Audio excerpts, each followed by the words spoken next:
Foi. Oi, eu sou o Barude, bem-vindos a mais um Já o Barudismo. Então, hoje a gente vai falar sobre um tema bem interessante, um tema que está dentro da semana do filme. A gente vai falar sobre o Coringa. Só que eu vou dar uma ótica diferente para você que está assistindo esse vídeo sobre quem é o Coringa, né? Na verdade, esse filme aí que vai ser estreado agora nessa primeira semana de outubro com o Joaquin Phoenix, né? É um filme que está muito aclamado, né? Ganhou prêmio e tal, ou seja, tá uma hype gigantesca por esse filme. Só que o que acontece? Nós que somos das ciências humanas, né? Nós entendemos que as pessoas, elas também são frutos de construções sociais. Ou seja, ela não é uma pessoa que de fato nasce má, ou pelo menos alguns de nós entendem que a pessoa não nasce essencialmente má, mas que os elementos sociais acabam corrompendo aquele indivíduo. Essa é uma forma de você analisar a filosofia da sociedade, ou por trás da sociedade. Então, para a gente conseguir entender quem é o Coringa, a primeira coisa que eu vou tentar fazer é entender o que é Gotham. Ou seja, esse vídeo a gente vai aprender um pouco sobre a geografia de Gotham City. E aí você pensa assim, poxa, Barude, mas você tá de sacanagem, né? Por que eu vou aprender sobre a geografia de Gotham City? Isso não vai cair em vestibular, isso não vai cair, enfim, em tantas coisas. E eu te pergunto, né? Why so serious? Não, sacanagem. Então, o que eu tenho que fazer para que você consiga comprar? Acabei de ser julgado, enfim, pela senhora, minha mulher.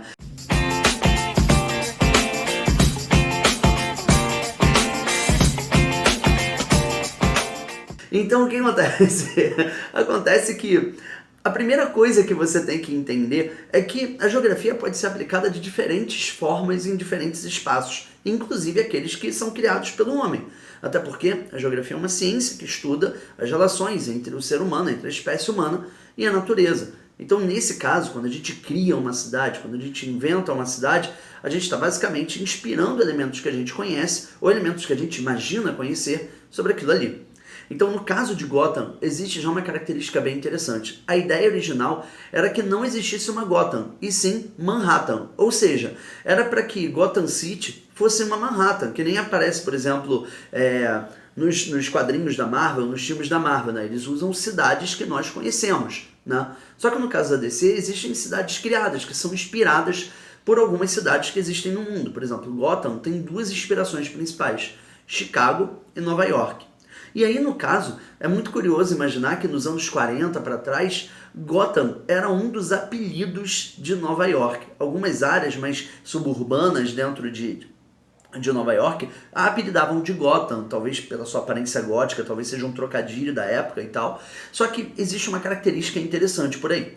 A primeira delas é que quando você lê os quadrinhos, ou quando você vê mesmo os filmes do Batman, né, tem incontáveis filmes do Batman narrando Gotham, né, você sempre repara que Gotham tem uma característica meio sombria, né? Dá pra ver que a malha metroferroviária, né, o trem, o metrô, eles cruzam a cidade toda, existe uma espécie de Brooklyn, né? Existem diferentes guetos de diferentes origens, né? Pra galera que assiste o seriado do Gotham, dá pra ver que existe, inclusive, uma divisão entre os bairros pelas máfias, né? Como, por exemplo, os Falcone, os Maroni, né? E aí no submundo a Liga dos Assassinos, né? A galera de Ra's al Ghul, né? Então, e aí o que acontece? Acontece que a divisão de Gotham, ela foi uma divisão aglutinada. O que significa? Significa que ela nasce apenas como uma metrópole aleatória, inspirada em Nova York, né? Inspirada em Manhattan, só que a partir do momento em que ela evolui ao longo dos diferentes autores que vão escrevendo Batman, ela vai ganhando bairros, ela vai ganhando lugares. E aí é muito curioso porque o espaço urbano, à medida que vai se desenvolvendo, ele é mais ou menos assim. Não tem como você planejar uma coisa para 50 anos, 60 anos no futuro, entende? É necessário que exista assim, um espaço de especulação, de planejamento, para que a cidade consiga alargar, né? Crescer horizontalmente e depois verticalmente. Mas no caso de Gotham, o crescimento foi muito interessante porque ele vai acumulando culturas, ele vai acumulando espaços, vai acumulando classes à medida que se desenvolve. E aí, dentro desse cenário cada vez mais vertical, cada vez mais sombrio, existem algumas referências que eu acho muito interessante. A primeira delas, que mais me chamou a atenção, é o fato de que Gotham, né, ela tem alguns distritos operários, ela tem alguns bairros operários, como por exemplo, eu peguei uma colinha aqui, então eu vou ficar olhando para alguns cantos, hein? Como por exemplo, Bryantown, ou como a Zona dos Operários, que é a parte leste da cidade, ou como a Little Socktown, ou seja, essas partes de Gotham são partes fabris. E o que é mais interessante, são partes fabris clássicas. Isso significa que Gotham não apenas viveu o desenvolvimento colonial e depois republicano dos Estados Unidos, ela viveu, obviamente, se viveu isso, ela viveu também as revoluções industriais. Isso significa que existem partes de Gotham que têm caráter fordista, ou seja, esses bairros industriais, esses distritos industriais de Gotham tiveram um viés fordista muito interessante. E curiosamente, parte desse viés fordista que existiu na cidade tem tudo a ver com uma das famílias mais poderosas de Gotham City, que é a família Wayne. A família Wayne, que é dona de uma grande que é dona de uma grande corporação, né, uma multiempresa, né, ela tem uma característica muito legal, porque ela investe em vários setores de Gotham, ou seja, à medida que Gotham foi deixando de ser apenas industrial e foi trabalhando outros setores também, a família Wayne começou a ter poder sobre esse setor, essa transição do setor secundário para o setor terciário da economia, ou seja, deixando de ser apenas indústria e construção civil e virando comércio e serviços, né? O que é muito curioso, porque é quase um paralelo com a família Trump, só que, enfim, só joguei no ar mesmo.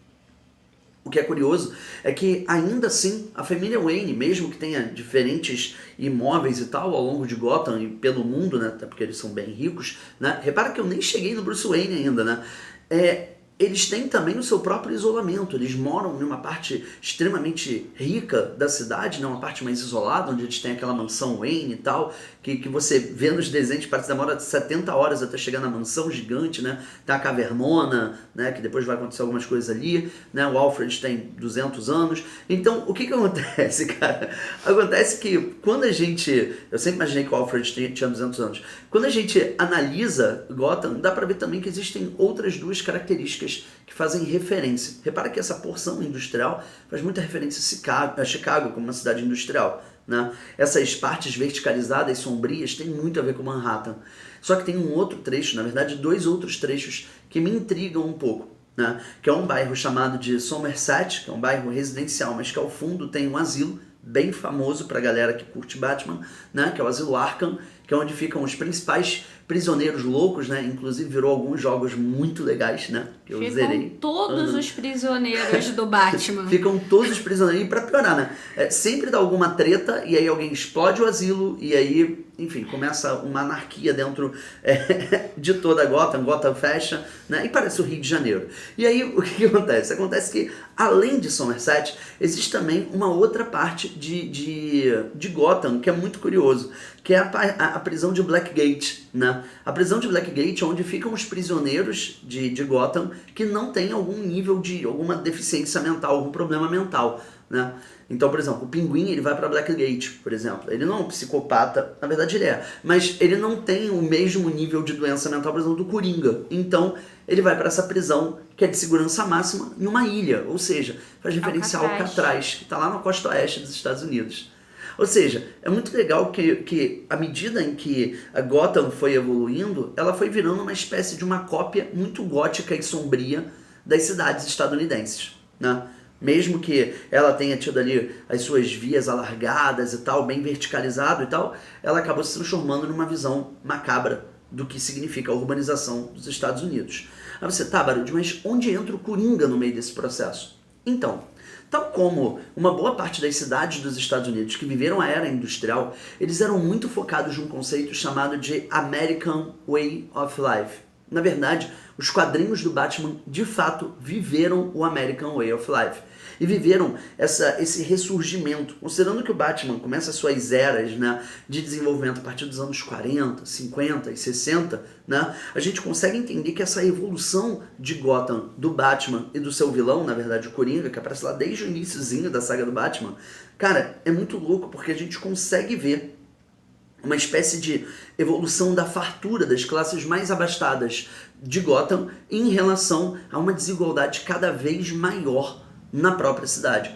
Ou seja, a gente consegue ver que mesmo que existam pessoas ali vivendo o sonho americano, existe uma discrepância social tão grande, mas tão grande, que a gente consegue ver, por exemplo, no cenário, agora sim eu posso falar do Bruce Wayne.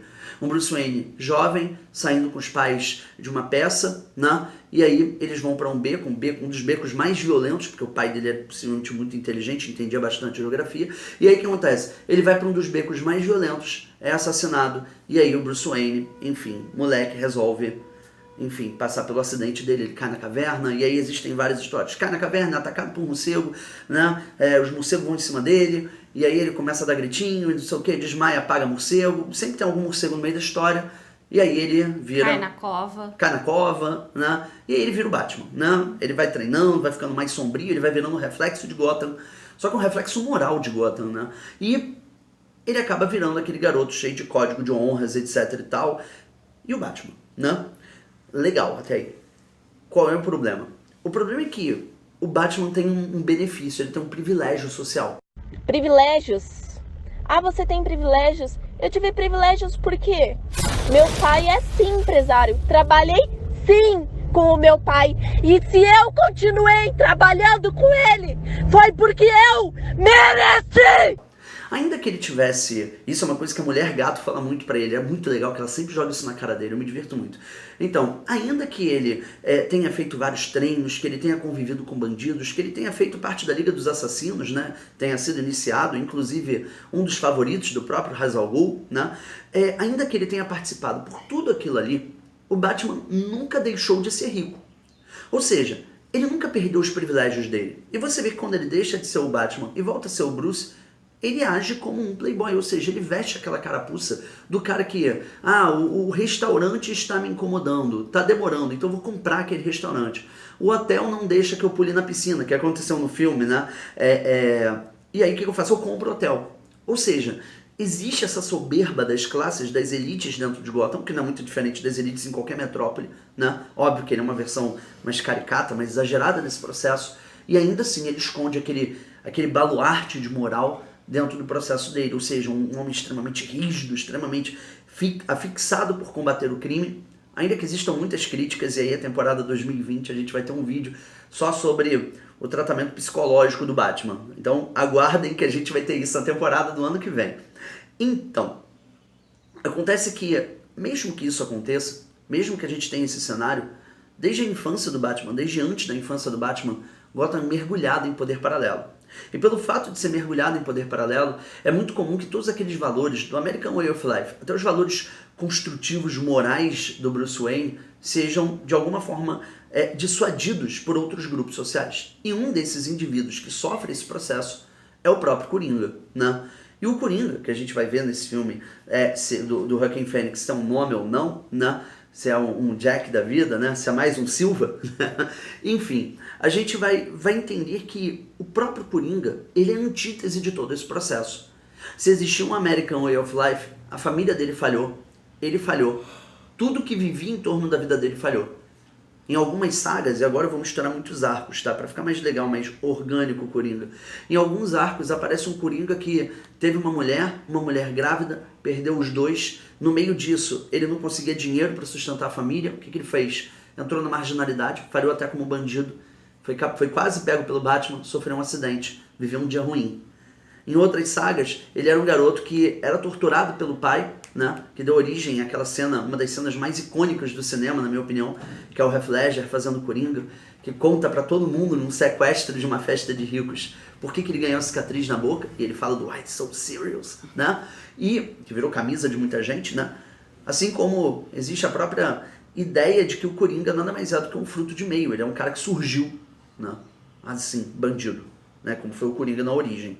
Então, existem várias visões dele. E essas várias visões são justamente o reflexo do poder contrário ao American Way of Life.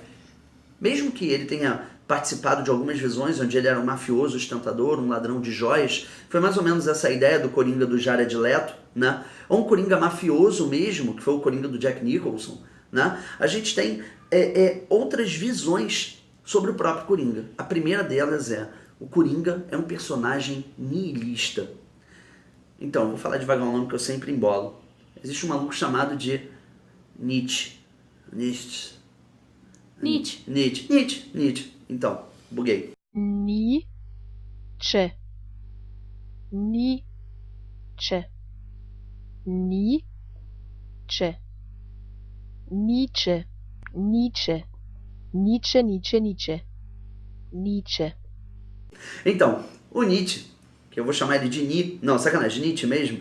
Então, o Nietzsche ele é um dos maiores pensadores sobre a questão do niilismo. E aí você pensa, o que é niilismo, né?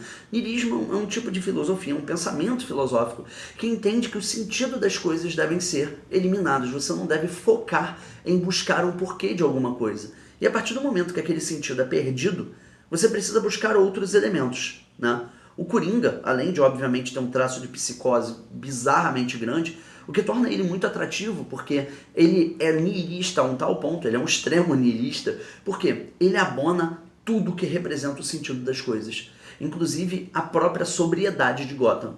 Então, para ele, uma noite de crime, fazendo as devidas referências ao filme, uma noite de crime seria um cenário ideal, num cenário onde existe uma polícia cada vez mais ostensiva. Ele valoriza muito a corrupção de tudo, porque ele entende que a corrupção é o símbolo do que quebra o próprio Estado. Ou seja, o Coringa, ele é justamente a antítese do Batman, ele é o Yang do Batman. Então, dentro desse processo, repara que ele, sendo fruto de alguma experiência química, ou de um acidente químico, ou do que for, o que faz parte dele, inclusive o corpo dele, a fisiologia dele, o sangue dele, cara, representam coisas completamente diferentes da pureza moral do Batman. Então, repara que dentro disso também, a própria gangue Coringa usa ele como uma inspiração anárquica, uma inspiração antissistêmica e também nihilista. Aí você, tá, Barudi, mas o que isso significa? Então, seguindo a lógica de Nietzsche, existem 4 formas diferentes de você analisar o nihilismo. Uma delas é da forma negativa, que é quando você cria a sua própria utopia. A gente consegue ver isso bastante no filme do Heath Ledger, né? A segunda forma é quando eu tenho o nihilismo reativo. É aquele que faz com que Deus morra, ou seja, o homem vira a base de todo o sistema. Então, aquele célebre entendimento de que Nietzsche é um grande inimigo de Deus porque ele mata Deus é justamente por causa dessa reatividade, do abandono do sentido, sendo que esse sentido seria o baseado na fé. Parte do que o Coringa faz em vários eventos, no quadrinho, nos filmes, no desenho, é tirar a esperança das pessoas. Por isso, criar essa reatividade. Confiem no homem, vai. Vamos ver o que vocês são capazes de fazer. Né? Depois disso, eu tenho o niilismo passivo, que é a busca por todo esse vazio, e aí é muito louco, porque existem algumas referências literárias do Coringa, quando está sozinho, fazendo o monólogo dele, que envolve a busca pelo vazio. E o que é muito legal é que o personagem Coringa, ele brinca com todo esse processo, porque assim como o Deadpool lá na Marvel, o Coringa é um personagem que quebra a quarta parede. Ou seja, ele já atingiu um tal nível de passividade nihilista a um ponto em que ele não consegue mais ver o que está acontecendo ao redor dele. Ele está vendo o que nós estamos vendo. Talvez ele se torne tão atrativo justamente porque essa é a forma dele nos conquistar. O que é muito assustador, porque aí você que gosta dele tem a sensação agora que está sendo manipulado por ele o tempo inteiro. O que é assustador, porque é um personagem de HQ, né? São um personagem. E por último, nós temos o niilismo ativo, que é o que fundamenta novos valores, que revoluciona. Ou seja, o niilismo ativo, para a nossa sorte, para a sorte de Gotham, bem, pelo menos a maior parte dos arcos, é aquele objetivo final do próprio Coringa. Eu vou destruir, eu vou criar o caos, eu vou alterar todo o sentido de tudo que existe, e a gente vai ver o que vai acontecer a partir daí. Então, o que é curioso dentro de todo esse processo que envolve Gotham e o Coringa é justamente essa antítese.